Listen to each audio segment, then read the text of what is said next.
আসসালামু আলাইকুম সম্মানিত প্রবাসী ভাই। আমাদের মানি এক্সচেঞ্জ অ্যাপসে যেভাবে ব্যালেন্স স্টার্ট করবেন, প্রথমে অ্যাকাউন্ট অ্যাপসে ঢুকবেন। ঢুকে এখানে আপনার পিন বা পাসওয়ার্ড চাইবে, আপনি দিয়ে দিবেন। অ্যাকাউন্টের ভিতরে ঢোকার পর এখানে কাট করে দিবেন। অ্যাড মানির উপরে চাপ করবেন।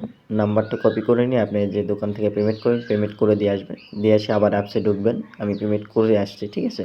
তারপর দেখেন ওখানে নাম্বারটা যে নাম্বারে পেমেন্ট করবেন বসাই দিবেন। তারপর উপরে গোল চিহ্নে চাপ দিবেন। নিচে অ্যামাউন্ট দিবেন, যত টাকা পেমেন্ট করছেন। আমি অফারটা নিয়েছি ৪৫,৫০০ টাকার। অ্যামাউন্ট বসাই দিলাম। তার নিচে ট্রানজ্যাকশন আইডি বসাই দিলাম। দিয়ে নিচে দেখেন কনফার্মে চাপ দিয়ে দিবেন।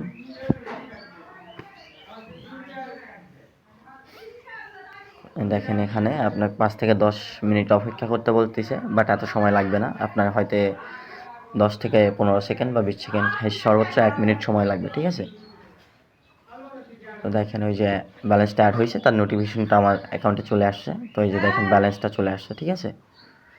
তো এখন আপনারা বিকাশ, নগদ সব কিছুই করতে পারবেন। দেখেন আমি বিকাশে টাকা ছাড়বো, নাম্বারটা তুলবো, প্রথমে পার্সোনালে দিব, পার্সোনাল নাম্বার ছাড়বো, পার্সোনালে দিব, তারপর নাম্বারটা তুললাম,